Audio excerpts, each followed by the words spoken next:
किसान केसरी चौधरी अमर सिंह चौटाला जिंदाबाद। चौधरी प्रकाश चौटाला अमर रहे। किसान केसरी चौधरी अमर सिंह चौटाला जिंदाबाद जिंदाबाद। किसान केसरी अमर जिंदाबाद। किसान केसरी अमर सिंह चौटाला जिंदाबाद जिंदाबाद। किसान केसरी अमर सिंह चौटाला जिंदाबाद जिंदाबाद।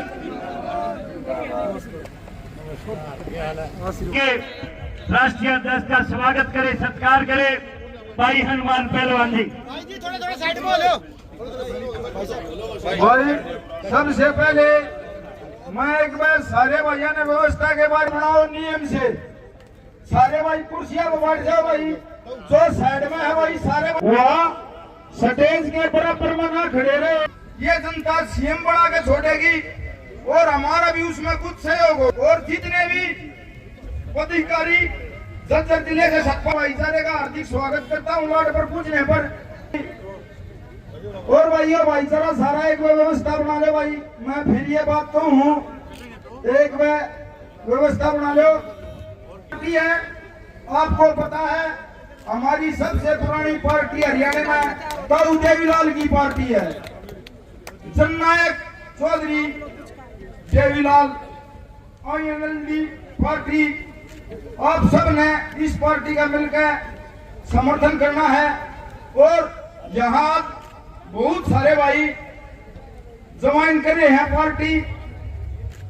क्या है भाई का छोटे से गलती हो रही हो तो उसने माफ करियो भाई। किसी भाई का नाम लेना भूल गया हूँ।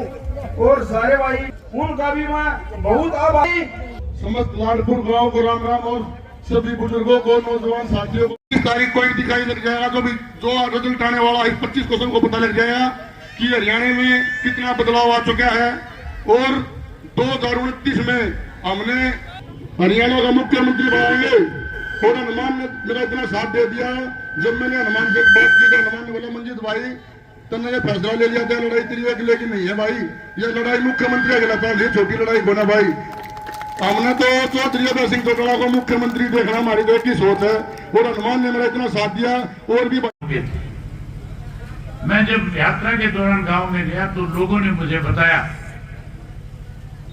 कि हमारे यहाँ पे स्कूलों में मास्टर नहीं है, अस्पताल है तो डॉक्टर नहीं है, नहर में पानी नहीं है, बिजली की कमी है, सड़कें टूटी पड़ी है।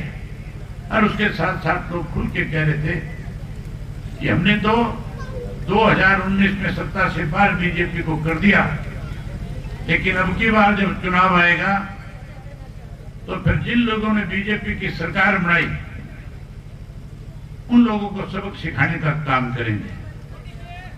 2024 के चुनाव में आपने जेजेपी को तो सबक सिखा दिया, जो कहीं 17% वोट की बात कर रही थी, जो कहीं 10 एमएलए जीतने पे अपने आप को ये कह रहे थे कि अगली बार हम सत्ता में आ जाएंगे, 45 सीट जीत जाएंगे, वो माइनस में चले गए। उन्हें सबक मिल गया। लेकिन फिर तीसरी बार सरकार भारतीय जनता पार्टी की हरियाणा प्रदेश में बढ़ गई। ये तीसरी बार की सरकार किसने बढ़ाई, इस बात का खुलासा अब मैं जब 1 वर्ष से लगातार पार्टी के संगठन को मजबूत करने के लिए, संगठन को बूथ के सतर पे खड़ा करने के लिए गांव-गांव जा रहा था, लोगों से मिल रहा था, तब लोग खुद के कह रहे थे कि हम तो भाजपा को सत्ता से बाहर करके कांग्रेस को सत्ता में लेना चाहते थे। लेकिन कांग्रेस के कुछ लोग ऐसे थे जो एक षड्यंत्र के तहत भारतीय जनता पार्टी की मदद कर रहे थे। ये मदद कैसे की गई, इस बात का खुलासा साथियों 25 तारीख को आपके सामने करूंगा। एक एक बताऊंगा कि किन लोगों ने किस तरह से अपने ही पार्टी के लोगों को चुनाव में हरा करके भारतीय जनता पार्टी को सत्ता में लाने में उनकी मदद करने का काम किया। आज तो केवल आपको निमंत्रण देने आया हूं। मैं उम्मीद करूंगा कि आप मेरा निमंत्रण स्वीकार करोगे और 25 तारीख को बड़ी संख्या में आओगे। आपका ज्यादा समय न लेकर के केवल आपको एक निमंत्रण देना चाहूंगा। 25 तारीख को चौधरी देवीलाल जी का जन्मदिन है। हर साल 25 सितंबर के दिन को हम सम्मान दिवस के रूप में मनाते हैं। लाखों लोग चौधरी देवीलाल को श्रद्धा सुमन अर्पित करने के लिए चौधरी देवीलाल के जन्मदिन पे इकट्ठा होते हैं। इस बार रोहतक की अनाज मंडी में रखा है। आपसे नम्र निवेदन करने आया हूं कि आप 25 तारीख को बड़ी संख्या में इकट्ठे होकर के चौधरी देवीलाल के प्रति जहां अपने श्रद्धा सुमन अर्पित करो, वहीं आने वाले समय में इंडियन नेशनल लोकदल पार्टी की ताकत को इतना बड़ा करो कि आने वाले समय में जब चुनाव आए तो जहां कांग्रेस सत्ता से दूर चली जाए, भाजपा सत्ता से बाहर हो जाए और इंडियन नेशनल लोकदल पार्टी की आपकी अपनी सरकार बन जाए। साथियों, मैं पिछले 2 साल से लगातार हरियाणा प्रदेश के अनेकों गांवों में जाकर के आया हूं। पहले तो एक परिवर्तन यात्रा निकाली थी। उस परिवर्तन यात्रा के तहत जहां 4200 किलोमीटर का सफर तय किया था, वहीं 2000 गांव, शहर और कस्बे में लोगों से मिला था।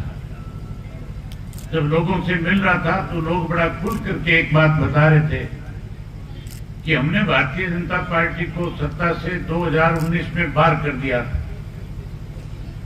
लेकिन कुछ ऐसे लोग विधायक चुनकर के आगे, कुछ ऐसे लोगों की पार्टी के मेंबर बनकर के आगे, जिन्होंने विपक्ष में रह करके भाजपा को सत्ता से बाहर करने की बजाय कहीं भाजपा के भागीदार बन के प्रदेश को दोनों हाथों से लगातार लूटने का काम किया 5 वर्ष में।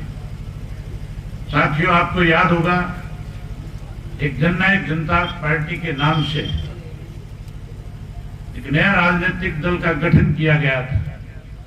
वो जननायक जनता पार्टी नहीं थी, वो जयचंदों का एक जमावड़ा था जो लूट और लूट के नाम पे राजनीति करके कहीं आगे बढ़ना चाह रहे थे। लोगों ने कहीं उन पे विश्वास कर लिया, भरोसा कर लिया, 10 सीटें जीत करके दे दी। भाजपा को 40 सीट मिली थी, 50 विपक्ष के जीत करके आए थे।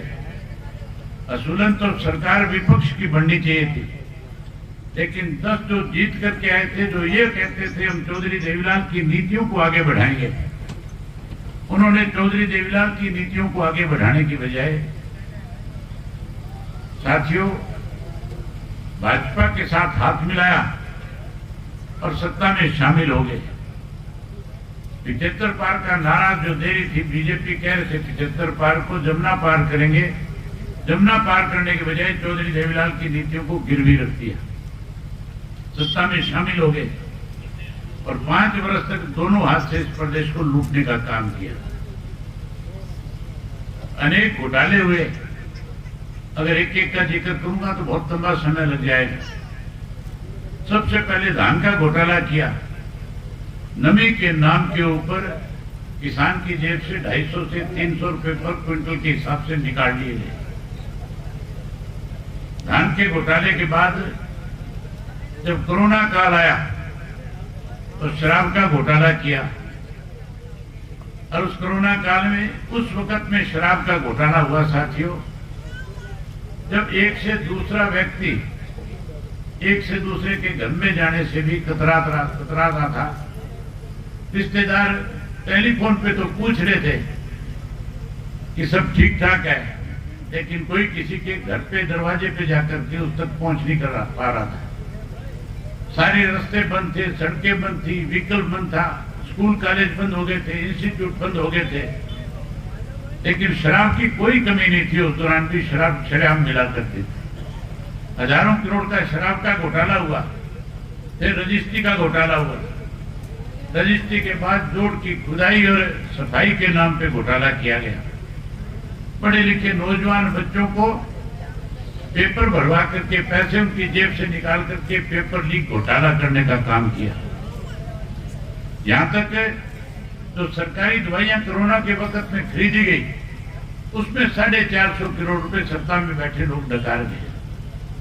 किसान केसरी अभय सिंह चौटाला जिंदाबाद जिंदाबाद जिंदाबाद। किसान केसरी अभय सिंह चौटाला जिंदाबाद जिंदाबाद जिंदाबाद।